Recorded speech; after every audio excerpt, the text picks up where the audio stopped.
मैं रजत मिश्रा आज की कक्षा में आप सभी का स्वागत करती हूँ। हम पढ़ रहे हैं विभिन्न माध्यमों के लिए लेखन, जिसके अंतर्गत हमने प्रिंट माध्यम पढ़ा है और आज हम देखेंगे इलेक्ट्रॉनिक माध्यम के अंतर्गत रेडियो। सबसे पहली बात ध्यान देने की क्या है कि रेडियो क्या है? एक श्रव्य माध्यम है। श्रव्य माध्यम से क्या मतलब है कि एक ऐसा माध्यम है जिसको सुना जा सकता है, यानी इसमें हम विजुअल्स नहीं देखते। कैसा माध्यम है? सुना जा सकता है। ये ध्वनि, स्वर और शब्दों का खेल है। ऐसा किस लिए है? क्योंकि हमारे पास तक जो कार्यक्रम आते हैं या जिन कार्यक्रम का प्रसारण होता है उनको हम क्या करते हैं? सुनते हैं, यानी आवाज़ को इसमें सुना जा सकता है।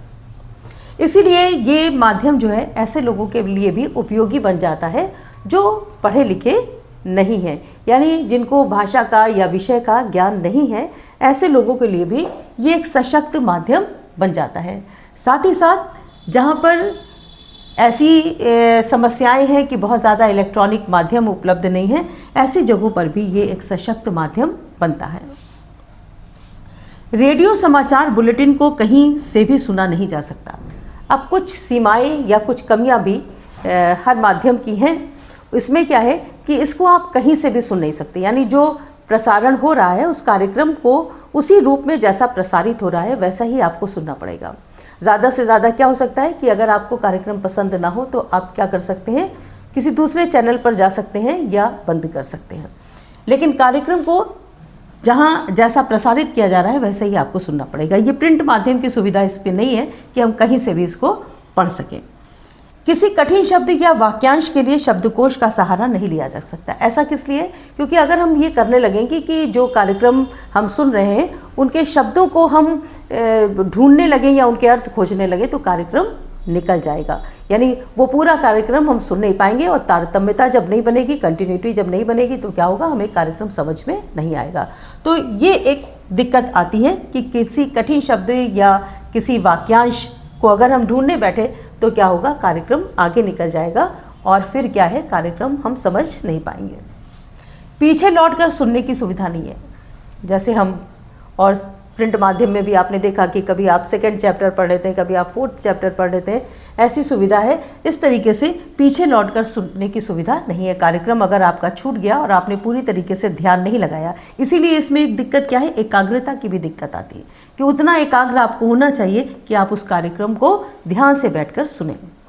रेडियो एक रेखीय माध्यम है। एक रेखीय माध्यम से क्या मतलब है कि जो चीज़ प्रसारित की जाती है उसका क्या नहीं है? फीडबैक नहीं है। फीडबैक हम लोग पहले पढ़ चुके हैं। फीडबैक क्या है? प्राप्तकर्ता की प्रतिक्रिया। प्राप्तकर्ता कौन होगा? अगर हम कार्यक्रम सुन रहे हैं तो हम भी प्राप्तकर्ता हो जाएंगे, लेकिन हमारे पास क्या नहीं होगा?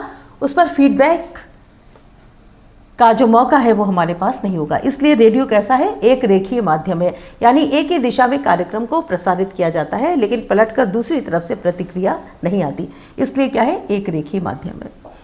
श्रोताओं को बांधकर रखने की चुनौती, ये पहले भी हमने यहाँ पर आपको बताया कि एकाग्रता बहुत ज़रूरी है। पूरी एकाग्रता के साथ हम कार्यक्रम को सुने तभी हम उस कार्यक्रम को समझ सकते हैं। इसीलिए रेडियो कार्यक्रम को आगे आप जब पढ़ेंगे और इस विषय में तो आप देखेंगे कि इन कार्यक्रमों का जो समय है वो भी बहुत ज़्यादा नहीं रखा जाता। उसका सिर्फ यही कारण है कि सुनते समय किसी की भी एकाग्रता को एक लंबे समय तक बनाए रखना कठिन हो जाता है।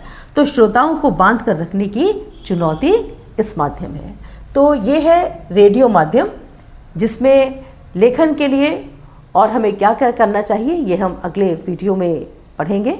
और तब तक आप क्या करें? इसको रिवाइज करें, याद करें और मेरे चैनल को सब्सक्राइब करें।